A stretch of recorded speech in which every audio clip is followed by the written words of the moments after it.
नमस्कार मित्रमैत्रिणींनो. आज आपण कृष्णराव अर्जुन केळकर यांचे पुस्तक छत्रपती शिवाजी महाराज हे वाचणार आहोत. यातील आपण आज भाग 5 शिवाजी महाराजांचे शिक्षण इथून वाचण्यास सुरुवात करूया. महापुरुष निर्माण होण्यास अनुकूल परिस्थिती व सुशिक्षण याची अपेक्षा असते. ही शिवाजी महाराजांना चांगली प्राप्त झाली होती. त्यांच्या ठाईच्या ज्या अपरिमित यवनदोषामुळे त्यांना शहाजीराजांनी आपल्याकडून दूर केले, त्याचे बाळकडू त्यांना त्यांच्या परमप्रिय मातेकडून मिळाले होते आणि स्वातंत्र्यप्राप्तीविषयीची प्रबळ आकांक्षा त्यांच्या ठाई उद्भवून विकास पावण्यास त्यांची जिजामाताच कारण झाली. भोसलेंच्या कुळात शककर्ता निर्माण होणार असे जे भविष्य होते ते त्या भाविक स्त्रीला खरे वाटे. शहाजीराजेने केलेल्या पराक्रमाचे पर्यवसान स्वातंत्र्यप्राप्तीत होईल असे तिला वाटण्यास प्रबळ कारण असल्यामुळे ही गोष्ट असंभव नाही असे तिला वाटत असे. मोगलांच्या प्रबळ सैन्यापुढे राजांना हार खावी लागली नसती तर हा योग खात्रीने प्राप्त झाला असता. पुढे आपल्या पुत्राच्या ठाई विकास पावत असलेले सुदगण पाहून तिला असे वाटू लागले की हा आपला पुत्र हे भविष्य खरे करून दाखवील आणि भोसल्यांच्या व जाधवांच्या घराण्याचे राज्य ज्या यवनाने हिरावून घेतले व आपल्या महापराक्रमी पतीला हतवीर्य केले, त्यांचा सूड उगवण्याचे सामर्थ्य या आपल्या पुत्राला प्राप्त होईल असे स्वप्न तिला येव्हापासून पडू लागले होते. या संबंधाच्या गोष्टी ती आपल्या बाळराजाशी नेहमी बोलत असे. उभय कुलांच्या राजवैभवाचे हरण यवनाने केल्यामुळे आपणास किती हीन स्थिती प्राप्त झाली आहे ते ती त्यास वेळोवेळी सांगत असे. शहाजीराजाने नुकतेच जे पराक्रम केले होते त्यांचे वर्णन ती त्यांच्यापाशी पुन्हा पुन्हा करून त्यांच्या हृदयात तसे पराक्रम करण्याची इच्छा जागृत होईल असे करण्याविषयी ती नेहमी झटत असे.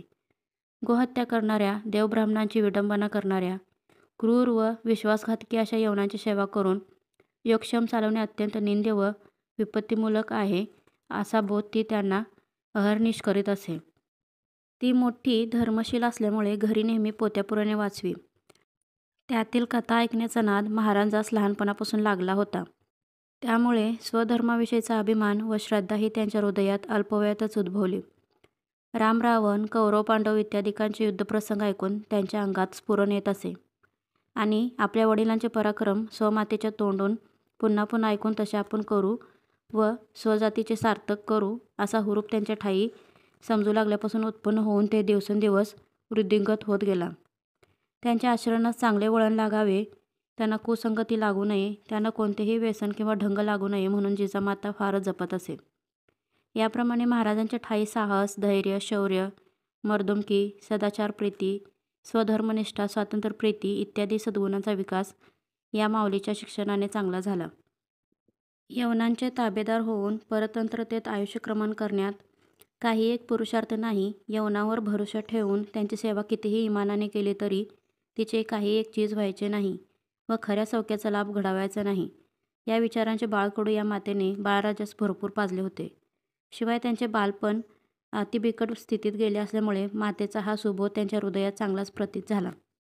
एकंदरीत तात्पर्य काय की जिजाबाईसारखी परम सात्विक, भाविक, स्वाभिमानी व सत्पुरुषप्रिय माता शिवाजी महाराजांसारख्या परम मातृभक्त बुद्धिमान पुरुषाला सुदैवाने प्राप्त होऊन तिच्या अतिप्रेमळ बोधाचा ठसा त्यांच्या चित्तावर उत्कृष्ट उठवून त्यांच्या हातून सर्व जगास थक्क करून सोडणारे व हिंदू प्रजेस यवन त्रासापासून मुक्त करणारे पराक्रम घडले. आता दादोजी कोंडदेवाकडून महाराजांना कोणत्या प्रकारच्या शिक्षणाचा लाभ झाला ते सांगतो. हा ब्राह्मण मोठा हुशार, स्वकर्तव्यदक्ष व स्वामीकार्यासाठी अतिप्रामाणिकपणे व परिश्रमपूर्वक झटणारा असा होता. त्याने महाराजास युद्धकला शिकवण्याची उत्तम व्यवस्था केली. या प्रकारच्या शिक्षणास जिजाबाईंनी यापूर्वीच आरंभ केला होता. याशिवाय आणखी तिने महाराजाकडून विद्याभ्यासही थोडासा करवून घेतला होता. हे शिक्षण दादोजींच्या व्यवस्थेखाली विशेष चांगले झाले. महाराजांना पारशी व उर्दू या भाषा चांगल्या शिकवल्या असून त्यांना थोडेसे संस्कृतही शिकवले होते. त्यांनी काही पदे व आरत्या केल्या असून त्यात उर्दू भाषेतील शब्द बरेच आहेत असे म्हणतात. दादोजी स्वतः धर्मशील असल्यामुळे तो नेहमी कीर्तने करवी व पुराणे वाचवी. त्याचे महाराजांना नित्य श्रवण घडू लागले. प्रत्यक्ष दादोजीकडून महाराजांना आणखी एका प्रकारचे चांगले शिक्षण मिळाले. तो प्रकार असा: जमावबंदीचे काम कसे करावे, प्रांताचे उत्पन्न वाढवण्यास कोणते उपाय करावे, रयतेस खुश कसे राखावे, हाताखालील लोकांशी कसे ममतेने वागावे, न्यायमनसुबा कसा निपक्षपातीपणाने व निरपेक्ष बुद्धीने करावा, घोडे वगैरे जनावरांची जोपासना कशी करावी, शिपाई प्यादे वगैरे नोकरपदरी ठेवायचे ते कसे पारखून ठेवावे, नोकरास राजी राखून त्यांच्याकडून इष्टकामे कशी बिनबोभाट करून घ्यावी, पागा व लष्करांची शिस्त कशी राखावी इत्यादी गोष्टीचे ज्ञान त्यांना लहान वयातच चांगले झाले. शिवाय मुत्सद्देगिरीचे शिक्षण त्यांना दादोजीकडून बरेच मिळाले. दुसऱ्या खेपेस विजापुरास गेले तेव्हा त्यांचे वडील इतर सरदारांशी व मुत्सद्द्यांशी राजकीय वाटाघाटी नेहमी करत. त्या ते लक्षपूर्वक ऐकत बसत व आदिलशाही दरबारातही त्यांना बऱ्याच गोष्टी ऐकावयास व पाहावयास मिळाल्या. त्यामुळे त्यांच्या व्यावहारिक व राजकीय शिक्षणात अल्पवयातच पुष्कळ भर पडली.